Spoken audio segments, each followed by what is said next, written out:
اللہ رب العالمین جل وعلا کی ذات کیا ہے؟ واجب الوجود. صحیح. واجب الوجود کا معنی کیا ہے؟ وہ ہمیشہ سے ہے اور ہمیشہ رہے گا. اسی طرح اگر کسی مخلوق میں سے کسی کے لیے عقیدہ رکھا جائے کہ یہ ہمیشہ سے ہے، کسی نے اس کو نہیں بنا، یہ ہمیشہ رہے گا، تو یہ ذات میں شرک ہو گیا. شرک ہو گیا. ٹھیک ہے. اب آ جائیں صفات کی طرف.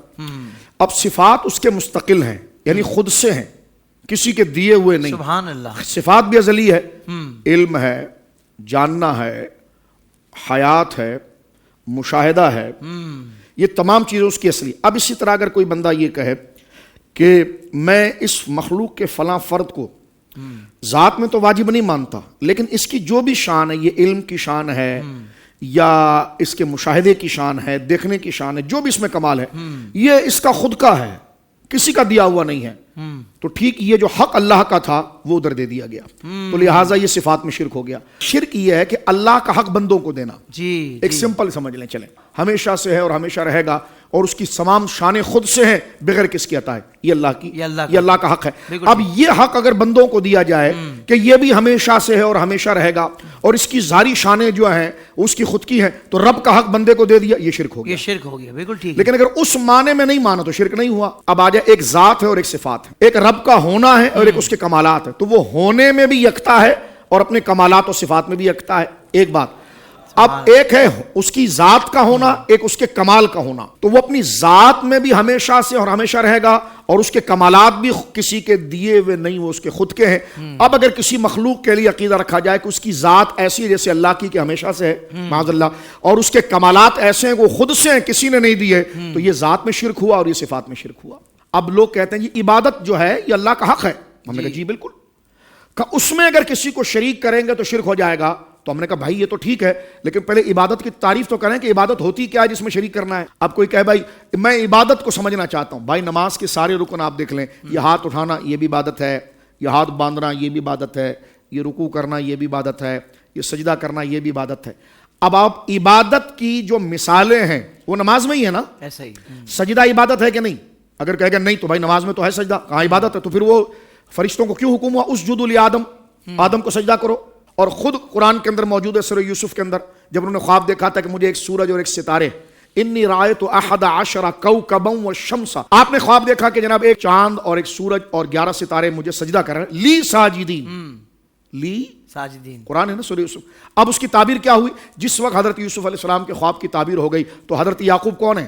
نبی ہے نا، اور ان کی بیوی، تو سورج اور چاند ان دونوں نے یوسف علیہ السلام کو سجدہ کیا نہیں کیا؟ یہ جہاں سورہ یوسف ختم ہو رہی ہے وہاں موجود ہے. جی ٹھیک ہے. 11 بھائیوں نے جو ستارے ہیں سجدہ کیا کہ نہیں کیا؟ تو بھائی یہ سجدہ نہیں یہ عبادت نہیں ہے.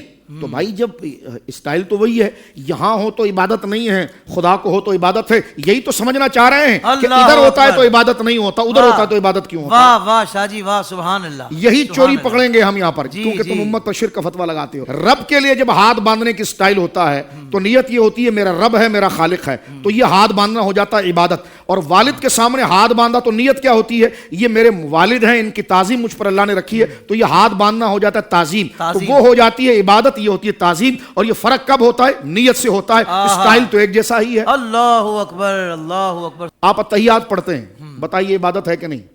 جو پڑھ رہے ہیں وہ تو عبادت ہے. تشہد میں آپ بیٹھتے ہیں تحیات للہ والصلوات پڑھتے ہیں نا، یہ پڑھنا بھی عبادت ہے. اور جس اسٹائل میں آپ بیٹھے ہیں یہ بھی عبادت کا. جبریل اسی طرح حضور کے سامنے بیٹھتے تھے. اللہ اکبر.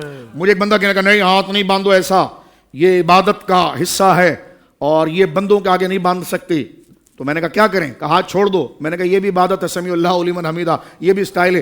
ایک رہ جاتا ہے ہاتھ باندھنا. تو حضرت ادھر نہ الجھیں، دیکھیں کہ کس کے آگے باندھا جا رہا ہے اور کس نیت سے باندھا جا رہا ہے. اگر خدا واجب الوجود اور مستحق عبادت سمجھ کر باندھا جا رہا ہے تو یہ عبادت ہے، اور اللہ کا محبوب اور اس کی ادب کو اللہ نے ہم پر لازم کیا ہے، اس نیت سے باندھا جا رہا ہے تو یہ عبادت نہیں تعظیم ہے. لہذا شرک کس کو کہیں گے؟ یہ بات واضح ہو گئی کہ اس بات الشریک فی الالوہیت بمعنی واجب الوجود اول استحقاق العبادت کمال عبادت الاصنام.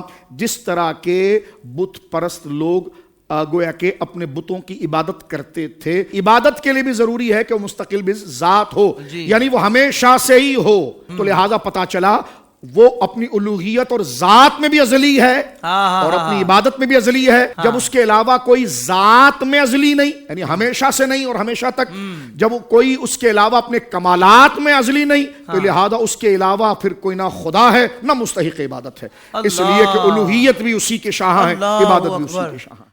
سوشل میڈیا پر اسلام کی صحیح تعلیمات جاننے کے لیے ابھی حافظ سائر قادری کا نیا YouTube channel Islamic digital studio subscribe کر لیں, اور ہاں نوٹیفیکیشن بیل آئیکن کو بھی پریس کر لیں تاکہ ہماری نئی ویڈیوز آپ تک بر وقت پہنچ سکے.